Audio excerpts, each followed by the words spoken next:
اتنے بلوچ تو security forces نے نہیں مارے ہیں جتنے اس دہشت گردوں نے بھیج کے خود کش حملوں میں بلوچ مروا دیے ہیں۔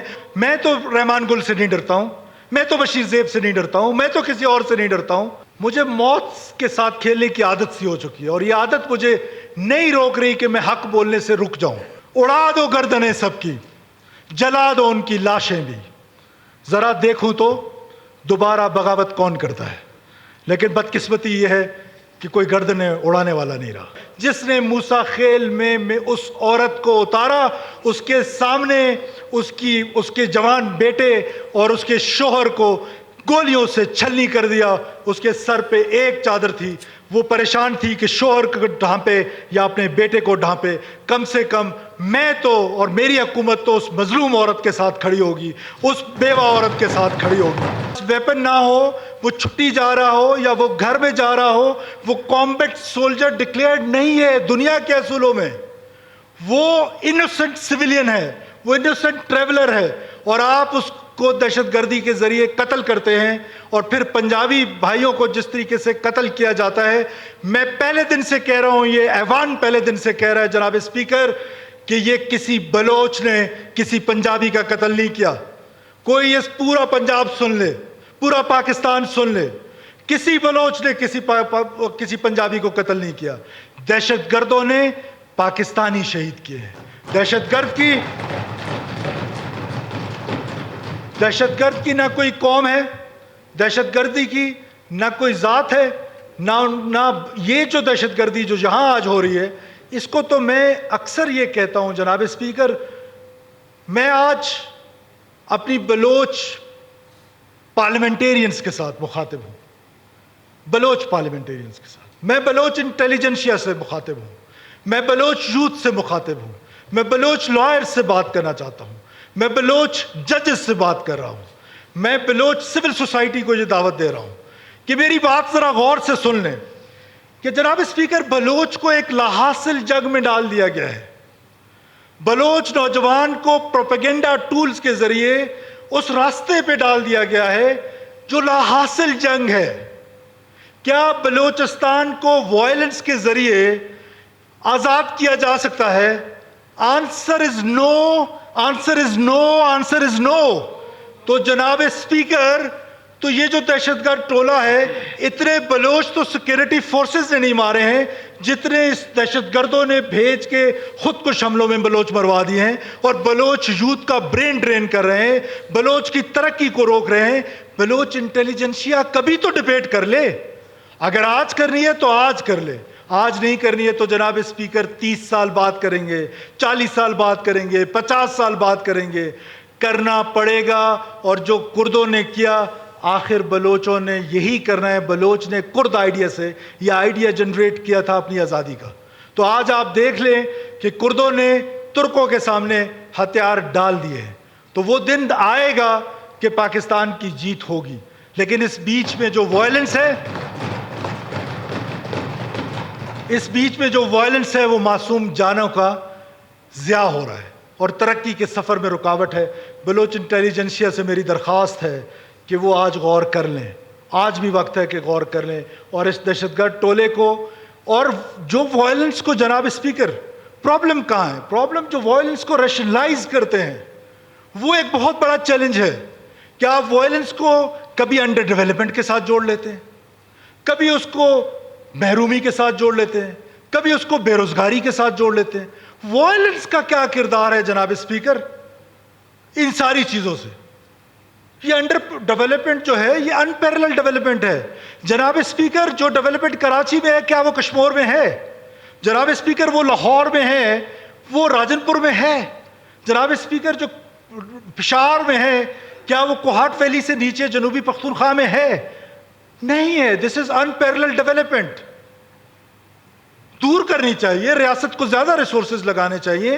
ہم نے جا کے بلوچستان کا کیس جس طرح اس دفعہ لڑا، وہ تاریخ کا حصہ رہے گی۔ لیکن جناب اسپیکر، وائلنس کو اس طرح ریشنلائز کر لیتے ہیں، وہ بات میری سمجھ سے بالاتر ہوتی ہے۔ جب بلوچستان میں کوئی واقعہ ہوتا ہے تو جو لیجیٹیمیٹ وائسز ہیں وہ فوراً ٹی وی سکرینز پہ آپ کو نظر آنے لگ جاتے ہیں، اور وہ آپ کو جو ہے بلوچستان کے اس وائلنس کو امیجیٹلی جوڑ دیتے ہیں بلوچستان کے انڈر ڈیولپمنٹ سے، جس کو میں انپیرلل ڈیولپمنٹ کہتا ہوں. یہ ہے وائلنس کو ریشنلائز کرنا. اور میں سمجھتا ہوں وائلنٹ لوگ اور وائلنس کو ریشنلائز کرنے والے لوگ دونوں کو میں برابر کا قصوروار سمجھتا ہوں. مجھ سے اختلاف کیا جا سکتا ہے، میری اس رائے سے اختلاف کیا جا سکتا ہے، لیکن میری یہ رائے موجود ہے، یہ ڈبیٹیبل ہے کہ آپ وائلنس کو کیسے جوڑ سکتے ہیں کہ جی اس کو نوکری نہیں ملی. کانسٹیٹیوشن کا آرٹیکل 5 کیا کہتا ہے؟ آرٹیکل 19 یا اس کے بعد جو آرٹیکلز ہیں، یا آرٹیکل 10 کے بعد جو آرٹیکلز ہیں، وہ کانسٹیٹیوشن میں سٹیزن رائٹس دیتے ہیں آپ کو، لیکن کانسٹیٹیوشن 5 پہلے آتا ہے. اور وہ کیا کہتا ہے جناب اسپیکر؟ کانسٹیٹیوشن کا آرٹیکل 5 وہ کہتا ہے it is unconditional loyalty toward state of Pakistan. When it is unconditional تو نہ اس پہ سڑک ہے، نہ اس پہ اسکول ہے، نہ اس پہ روزگار ہے، نہ اس پہ کچھ اور ہے. تو یہ ساری چیزیں پیچھے رہ جاتی ہیں. یہ اسٹیٹ کی ذمہ داری ہے کہ بلوچستان کی محرومی کو دور کیا جائے، اس پر ایفرٹ کی جائے. آج 18ویں ترمیم کے بعد سب سے زیادہ ذمہ داری ہم پر عائد ہوتی ہے. آج جو بلوچستان میں نوکریاں بک رہی تھی، کیا لاہور کا کوئی پنجابی آ کے بیچ رہا تھا یا ہم بیچ رہے تھے؟ آج جو ہم نان ڈیولپمنٹ کو اپنے 800 ارب تک لے جا چکے ہیں بھرتیاں کر کر کے، کیا حکومت بھرتیوں کے لیے وہ فیکٹری ہے؟ اس کے ذمہ دار ہم تھے یا لاہور کا کوئی پنجابی تھا؟ جناب اسپیکر، اس کے ذمہ دار ہم تھے. کل بھی ہم تھے، آج بھی ہم ہیں، کل بھی ہم ہوں گے. تو ہمیں اپنی ذمہ داری کا احساس کرتے ہوئے اپنی گڈ گورننس کی طرف توجہ دینی پڑے گی. جناب speaker, میریٹوکریسی and good governance is the solution. کہ ہم اس نوجوان کو جس کو پروپیگنڈا ٹول سے بہکایا گیا ہے اس کو واپس انٹیگریٹ کریں، اس کے ساتھ ڈائیلاگ کریں، اس نوجوان کے ساتھ بار بار جائیں، یونیورسٹیز میں جائیں، کالجز میں جائیں. یہ ذمہ داری صرف میری نہیں، میرے رفقا کی نہیں، بلکہ ہم تمام کی ہے کہ ہم اپنے اس نوجوان کو جو اس نیچ پہ پہنچا ہوا ہے کہ جو وائلنس کی طرف جا رہا ہے، سوشل میڈیا کے ذریعے اس کو بہکایا جا رہا ہے، اس کو واپس لے کر آئیں، اس کو اسٹیٹ کی طرف لے کر آئیں، اس کو بتائیں کہ حقیقت کیا ہے. میرے علاقے میں جناب اسپیکر ابھی ایک وہاں پر انہیں کئی حملہ آور ہوئے تھے، تو کچھ قبائل نے ان کے ساتھ تھوڑی چھوٹی موٹی جنگ کی، تو 3-4 لوگ اس میں مارے گئے. تو ایک جو لڑکا مارا گیا، نام اس کا میرے ذہن سے نکل گیا، کوئی بزدار لڑکا تھا، اس کے میسیجز، اس کا موبائل ہمارے لوگوں کے پاس آیا. جناب اسپیکر، اس کے میسیج پہ کیا میسیج آ رہا تھا؟ اس کی والدہ کا، سوری اس کے بھائی کا میسیج آ رہا تھا کہ بھائی، وہ کیونکہ لاک لگا ہوا تھا، صرف اسکرین پہ وہ نوٹیفیکیشن نظر آ رہے تھے. بھائی کتنی دفعہ آپ کو سمجھایا کہ برے کاموں کا انجام برا ہے. والدہ پریشان ہیں، آپ کدھر غائب ہیں؟ اب یہ وہ بچے ہیں جن کو بہکا کے، برین واش کر کے، ان کو پہاڑوں کا رخ دکھایا گیا ہے، ان کو وائلنس کا رخ دکھایا گیا ہے. لہٰذا ہم سب پر یہ فرض بنتا ہے کہ ہم ان کو واپس لائیں. میری ذاتی رائے میں جناب اسپیکر، میں تو کبھی وائلنس کا ایڈوکیٹ نہیں رہ سکتا،